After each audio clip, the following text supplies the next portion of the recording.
하겠습니다. 아멘. 오늘 우리에게 주신 하나님의 말씀은 디모데전서 5장 17절부터 25절의 말씀입니다.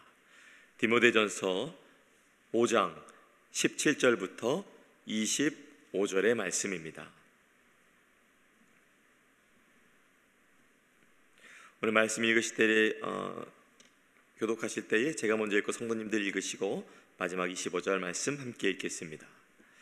잘 다스리는 장로들은 배나 존경할 자로 알되 말씀과 가르침에 수고하는 이들에게는 더욱 그리할 것이니라. 성경에 일렀으되 곡식을 밟아 떠는 소의 입에 망을 씌우지 말라 하였고 또 일꾼이 그 삭슬 받는 것은 마땅하다 하였느니라. 장로에 대한 고발은 두세 증인이 없으면 받지 말 것이요 범죄한 자들을 모든 사람 앞에서 꾸짖어 나머지 사람들로 두려워하게 하라. 하나님과 그리스도 예수와 택하심을 받은 천사들 앞에서 내가 엄히 명하노니 너는 편견이 없이 이것들을 지켜 아무 일도 불공평하게 하지 말며 아무에게나 종소리 한 수 하지 말고 내 자신을 지켜 정결하게 하라. 이제부터는 물만 마시지 말고 내 위장과 자주나는 병을 위하여는 포도주를 조금씩 쓰라. 어떤 사람들의 죄는 밝히 드러나 먼저 심판에 나아가고 어떤 사람들의 죄는 그 뒤를 따르나니. 25절입니다. 이와 같이 선행도 밝히 드러나고 그렇지 아니한 것도 숨길 수 없느니라. 아멘. 한 번쯤 이런 경험이 있으실 겁니다. 또 회사 다니시면서도 또 가족들 중에서도 또 누구나 윗사람을 대하는 것은 쉽지가 않은 것은 분명합니다. 또 존경하고 싶은데 실망스러운 모습이 또 보여질 때도 있잖아요. 또 여러분 가운데에 가정에서도 직장에서도 교회에서도 그 리더의 직책, 그 직분, 그 자리를 감당하고 있는 분들이 있는데 말은 리더라고 마음은 따르려고 하지만 또 때로는 그 마음이 그분의 삶이나 태도를 볼 때 생기지 않는 경우도 있습니다. 신앙생활도 마찬가지죠. 특별히 교회 안의 지도자도 하나님의 말씀을 또한 담당하면서도 또 사람이잖아요. 그렇기 때문에 또한 누구나 연약함이 있는데 또 그러한 또 목회자들을 대할 때에 성도님들의 마음에는 또한 어떠한 어려움이나 또 다양한 그러한 감정들이 오고 감을 우리는 보게 됩니다. 사랑은 하는데 또 거리감이 생길 때도 있고 존경은 하는데 그러한 모습 속에서도 또 실망하는 경우도 있죠. 오늘날만 그런 것이 아니라 바울도 오늘 본문에 의하면 교회의 지도자인 장로, 오늘날로 말하면 이 목회자들을 어떻게 대해야 할지 말씀을 또한 나누고 있습니다. 또 오늘 하루를 여러분 시작할 때에 이 말씀 속에서 우리의 마음이 다시 한번 잘 정돈이 되고 또 지도자들을 또 목회자들을 바라보는 시선과 그런 리더분들을 바라보는 그런 태도가 주 안에서 잘 점검되기를 원하면서 말씀 먼저 17절부터 20절 말씀 살펴보겠습니다. 제가 먼저 17절부터 20절 말씀 읽어드립니다. 잘 다스리는 장로들은 배나 존경할 자로 알되 말씀과 가르침에 수고하는 이들에게는 더욱 그리할 것이니라. 성경에 일렀으되 곡식을 밟아 떠는 소의 입에 망을 씌우지 말라 하였고 또 일꾼이 그 삭슬 받는 것은 마땅하다 하였느니라. 장로에 대한 고발은 두세 증인이 없으면 받지 말 것이요 범죄한 자들을 모든 사람 앞에서 꾸짖어 나머지 사람들로 두려워하게 하라. 쉽게 말씀드리자면 할 것은 하고 말 것은 말고 그렇게 정리가 될 수 있습니다. 바울의 입장도 아니요 디모데의 입장도 아니고 하나님께서 주신 마음, 그리고 바울이 많은 교회를 세우면서 지도자들과 함께 소통하면서 하나님께 기도하면서 내린 결론 같습니다. 할 것은 하고 말 것은 말자.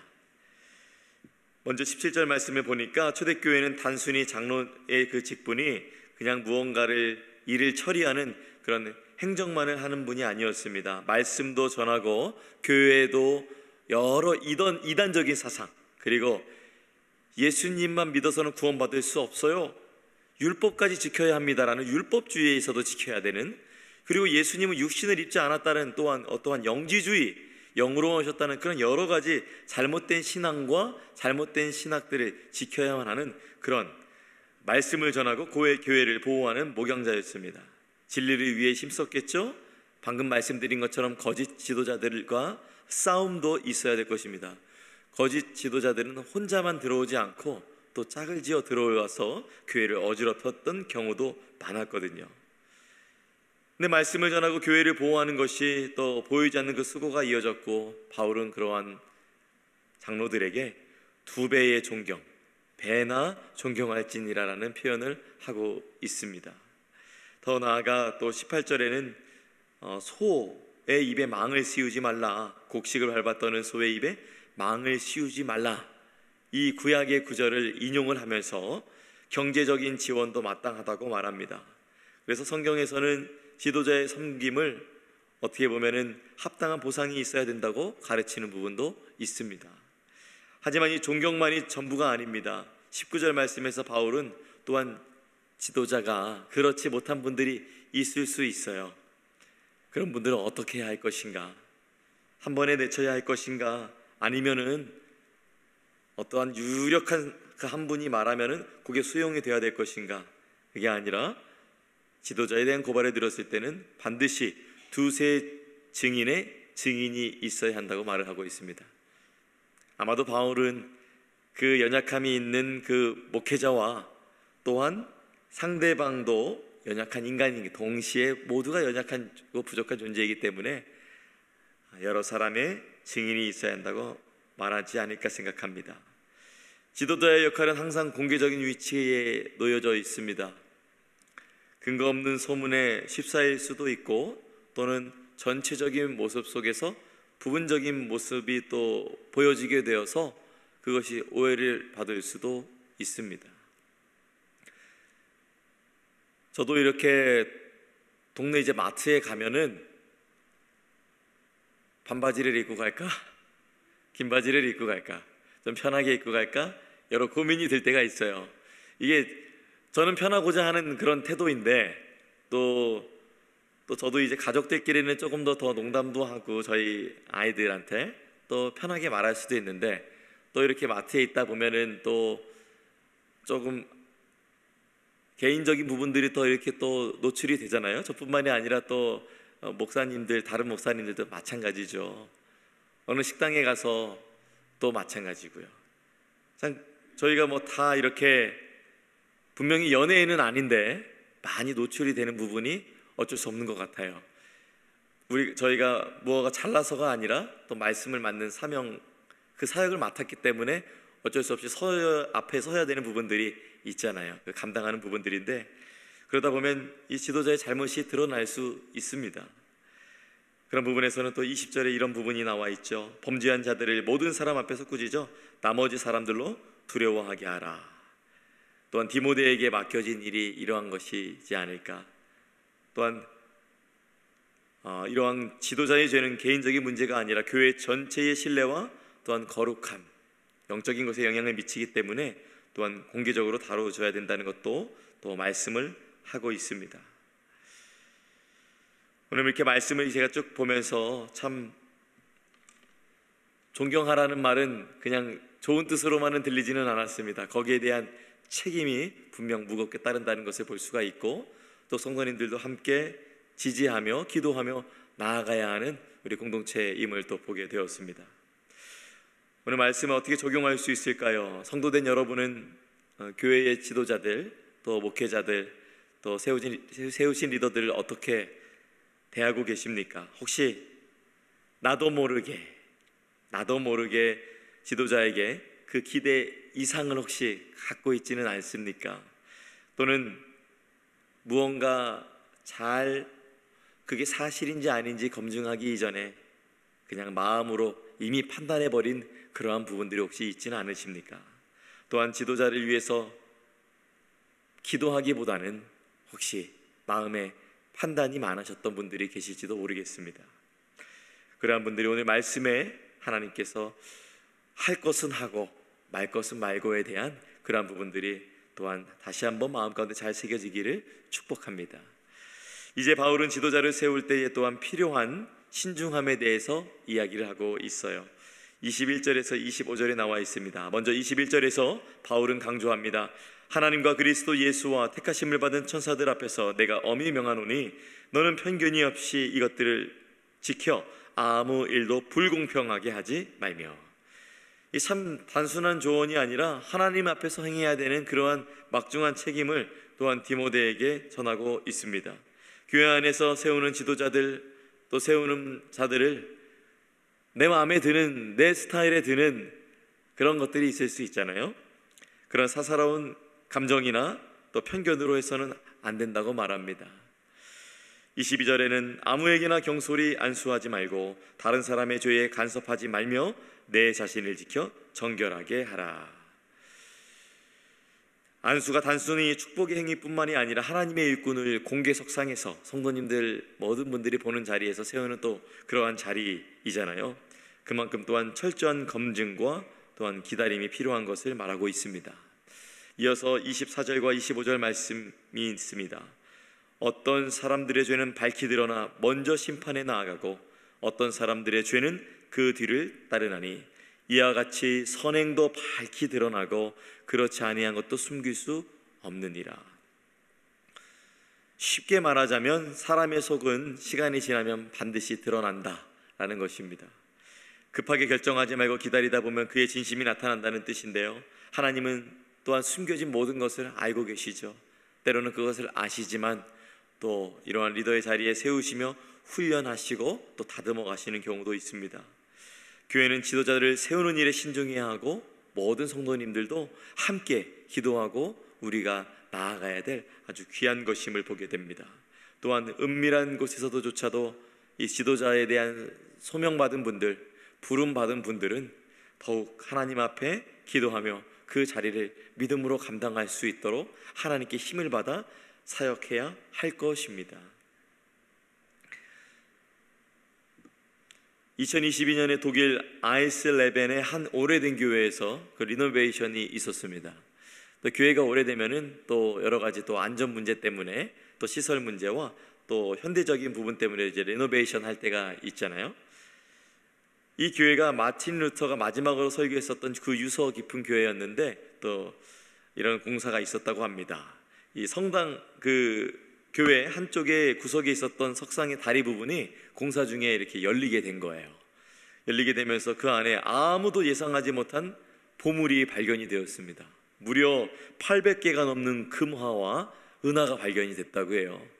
아무도 몰랐습니다. 누가 알았다면 공사 전에 거기 잘 깨갖고 가져갔겠죠. 그것도 4개의 가죽 주머니에 남겨져 있는 누군가가 놓은 그 귀중한 그러한 금화 또 은화였습니다. 학자들이 이것에 대해서 연구를 해보니까 이것이 17세기에 30년 전쟁이라는 것이 있었는데 이 약탈을 피하기 위해서 교회 공동체가 숨겨둔 것으로 그렇게 연구를 했다고 합니다. 그런데 수백 년 동안 아무도 그 안에 그런 가치가 있는지도 몰랐고, 석상에 있는 그냥 석상이 있었기 때문에 그냥 석상이겠거니 했는데 겉은 석상이었지만 그 속에는 굉장한 보물이 담겨져 있었던 것입니다. 제가 이 말씀을 드리는 이유는 이것 때문입니다. 사람도 그렇습니다. 겉모습으로 드러난 능력으로만 평가해서는 안 됩니다. 진짜 중요한 건 그 사람의 속사람, 그리고 그 중심, 그리고 꾸준히 맺어온 열매, 그리고 가장 어려운 순간에 어떻게 하나님과 이겨가며 그러한 삶을 살고 있는가, 참 그 속사람, 이것이 참으로 중요하며 교회의 지도자를 세울 때도 저는 마찬가지라고 오늘 말씀을 통해서 묵상하게 되었습니다. 잘 보이는 사람들이 있습니다. 또 말 잘하는 사람이 있습니다. 그러나 진심으로 하나님을 경외하고 또 주님께 맡겨진 양떼를 사랑으로 목양할 수 있는 그러한 지도자가 필요한 시대이며, 또한 그러한 분들을 우리 교회 가운데에 주님 보내주시옵소서 라며 여러분이 함께 기도해야 되는 아주 막대한 막중한 사명, 또한 기도의 자리인 줄 믿습니다. 하나님은 겉을 보시 아니시고 중심을 보시기 때문에 우리도 주님 닮아서 그와 같이 나가야 할 줄로 믿습니다. 저는 말씀에 적용해서 이러한 질문을 갖게 되었어요. 우리 가운데 모든 일이 하나님의 심판대 앞에서 우리가 다 드러날 텐데, 우리가 말씀에 의하면 우리가 나는 어떤 마음으로, 우리 지도자분들은 우리 어떤 마음으로 교회를 섬기고 있는지 다시 한번 말씀을 통해서 돌아봐야 할 것이고, 또한 그 지도자들과 함께 예수 그리스도의 몸된 교회를 주님의 사명, 하나님의 나라를 귀하게 확장하고 또한 세우는 데 있어서 나아가는 성도님들은 어떻게 나아가야 하는지 말씀을 통해 오늘 우리가 돌아볼 수 있다고 생각합니다. 다시 한번 여쭤봅니다. 어떠한 기준에서 사람을 평가하고 하고 있습니까? 세상의 기준도 아니고 어쩌면 여러분의 기준도 아니시고 하나님이 주신 기준으로 우리가 함께 세워갈 때에 하나님이 쓰시는 귀한 기회가 되지 않겠어요? 오늘 말씀은 단지 교회 지도자들에 대한 기준이나 원칙, 그것만 말하는 것에서 멈추는 것이 아닙니다. 바로 우리 모두가 하나님 앞에서 사람을 어떻게 바라봐야 할 것인가, 그리고 공동체를 세워가는 우리의 태도를 돌아보게 하는 말씀입니다. 그들이 바라보며 또한 그들을 또한 기도하며 존중하며 또한 분별하며 주님 안에서 품고 나아가야 할 것입니다. 히브리서 13장 17절 말씀은 또한 이렇게 권면합니다.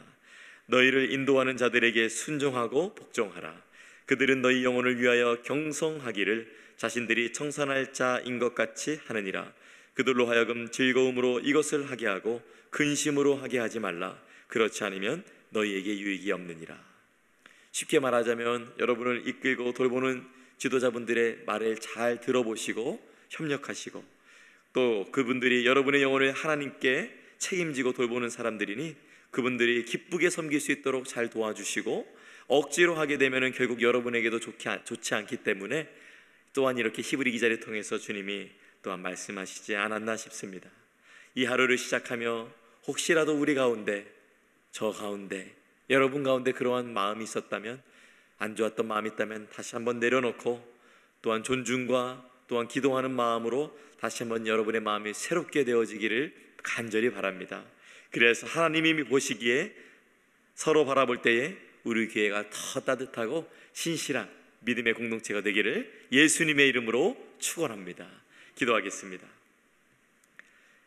하나님, 오늘 말씀을 통해서 우리가 사람을 대할 때에 어떤 마음을 품어야 할지 또한 가르쳐 주시니 감사합니다.